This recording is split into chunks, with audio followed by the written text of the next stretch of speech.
Hello my dear friends, આજે આપણે જોવાના છીએ 5 એપ્રિલથી 11 એપ્રિલ સુધીનું વૃષભ રાશિવાળા લોકોનું વીક કેવું જવાનું છે. તો ચલો જોઈએ તેમની ફેમિલી લાઈફ ને લવ લાઈફ કેવી રહેવાની છે. વૃષભ રાશિવાળા લોકોની ફેમિલી લાઈફ, લવ લાઈફ કેવી રહેવાની છે, તેમની હેલ્થ કેવી રહેવાની છે, ફાઇનાન્શિયલ લાઈફ કેવી રહેવાની છે. બોટમની એનર્જી આવી ગઈ છે ધ ફૂલ, મતલબ કે તમારામાં ઘણું બધું પોટેન્શિયલ છે, ઘણા બધા રિસોર્સિસ છે તમારામાં. તમે જે કાંઈ પણ વિચારો છો એ કરવાની, એ વસ્તુ પાર પાડવાની તમારામાં કેપેસિટી છે. માત્ર તમારે ધ્યાન એ રાખવાનું છે કે જો તમને કોઈ મોટા તમારા કોઈ કામ કરતા રોકતા હોય અથવા એમાં કોઈ એડવાઇસ આપતા હોય તો એ લઈને આગળ વધવાનું છે. એટલું ધ્યાન રાખવાનું છે. ફેમિલી લાઈફ, લવ લાઈફમાં જોઈએ તો ખૂબ જ સારી છે. તમે તમારા રિલેશનને ખૂબ જ સરસ રીતે મેન્ટેન કરતા દેખાઈ રહ્યા છો. તમારામાં ઓથોરિટીવાળો નેચર પણ છે. તમે જવાબદારી પણ લઈને આગળ વધતા દેખાઈ રહ્યા છો. ફેમિલી મેમ્બર્સની જવાબદારી પણ તમે લઈ શકો એમ છો, કેપેબલ છો.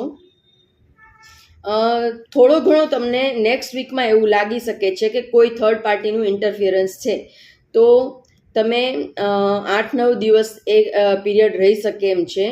તો એને ખૂબ જ સરસ રીતે મેચ્યોરિટીથી હેન્ડલ કરજો. ઇગ્નોર થઈ શકે તો ઇગ્નોર કરી દેજો એ વ્યક્તિને, જેથી કરીને એ તમારી લાઈફને સ્પોઇલ કરે નહીં. તો ફેમિલી લાઈફ ઓવરઓલ તમારી ખૂબ જ સારી રહેવાની છે. ઓથોરિટીથી તમારે નિર્ણયો લેવાના છે. થર્ડ પાર્ટીને તમારે તમારી લાઈફમાં ઇન્ટરફિયરન્સ કરવા દેવાનું નથી અને એનું એટલું બધું માનવાનું નથી. હેલ્થ ખૂબ જ સારી રહેવાની છે. તમને ડિવાઇન પ્રોટેક્શન મળી રહ્યું છે. ખાલી દિલ ખોલીને, દિલ તમારું બંધ છે, દિલ ખોલીને જીવો. અંદર બાળકોની ચિંતા કરતા દેખાઈ રહ્યા છો. બાકી ઓવરઓલ તમારી હેલ્થ સારી છે. બાળકોની ચિંતા કરતા દેખાઈ રહ્યા છો. થોડુંક મેચ્યોરિટીથી તમારે તમારી હેલ્થને હેન્ડલ કરવાની છે. થોડીક મેચ્યોરિટી રાખજો. બાકી ઓવરઓલ તમારી હેલ્થ સારી છે, પણ ઓવર બર્ડન લેતા નહીં, ઓવર ચિંતા કરતા નહીં. ફાઇનાન્શિયલ લાઈફમાં તમે ઘણી બધી મહેનત કરી છે, ખૂબ હાર્ડવર્ક કર્યું છે. ઊંધા માથે તપ કરે જેને કહેવાય એ ટાઈપનું તમે મહેનત કરી છે ખૂબ જ, અને એનું તમને ખૂબ જ સારું રિઝલ્ટ મળવા જઈ રહ્યું છે. તો નેક્સ્ટ વીક ફાઇનાન્શિયલ લાઈફ માટે તમારું ખૂબ જ સારું છે.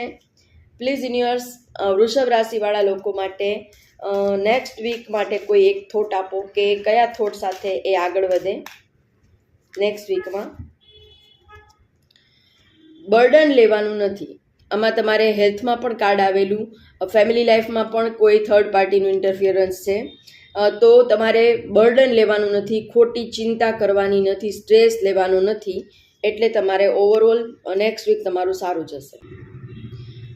આ જનરલ કલેક્ટિવ રીડિંગ છે, બધાને રેઝોનેટ નહીં થાય. તમારે પર્સનલ રીડિંગ બુક કરાવવું હોય તો સ્ક્રીન પર આપેલા મોબાઈલ નંબર પર મને મેસેજ કરો અને તમે મને કમેન્ટ કરીને જણાવો કે તમે કયા સિટીમાંથી આ મારો વિડીયો જોઈ રહ્યા છો અને તમે નેક્સ્ટ વિડીયો કયા ટોપિક પર જોવા માગો છો.